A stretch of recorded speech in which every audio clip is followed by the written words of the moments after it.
When I was very young, I was always taking art lessons and trying to learn how to draw.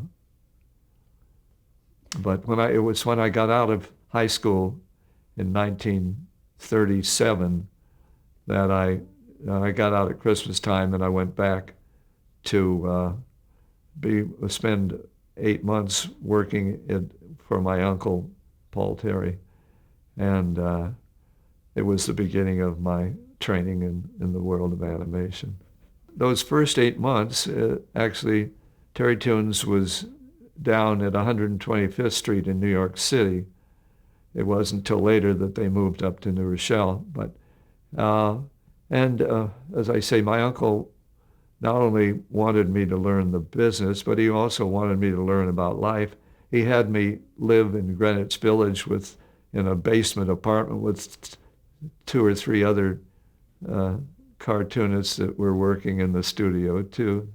So he was trying to teach me all about the world. It was a pretty large studio. I would guess maybe 50 employees or so. It was a lot of people there. And what was Paul Terry's role? How did he run it? Well, Paul was he was in charge of. He would make the decisions. He would make if we were in the story department, he would come in and tell them what we were going, and he would say, "Well, that works, but that doesn't work, and why don't we try this?" And so Paul had said to me, he said, "Alex, we're Walt Disney is the Tiffany of animation studios. We're the Woolworths."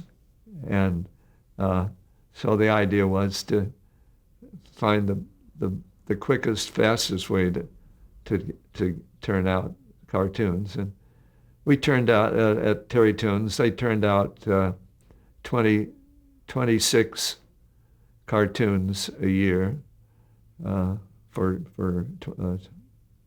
20th Century Fox. We had Mighty Mouse was very big then, and we had a Heckle and Jekyll, the two talking magpies. And one of the reasons that was good was because they were identical in the looks, but each had a different. Well, one had a British voice, and one had a Bronx voice. But that way they could use either. They could with the soundtrack. It could be one or the other. So it was a gimmick to cut back on costs. There was a fellow named John Foster who was very influential in those days, and he kind of took me under his wing too. And John was in the story department, and he had a wonderful sense of humor. Paul put me into every different way to teach me.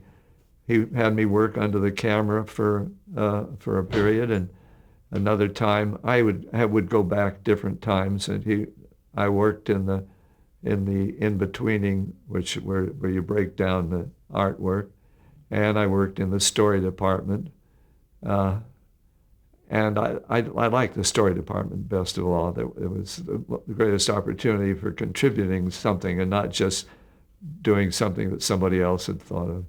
I don't remember anything that I contributed that was accepted. But again,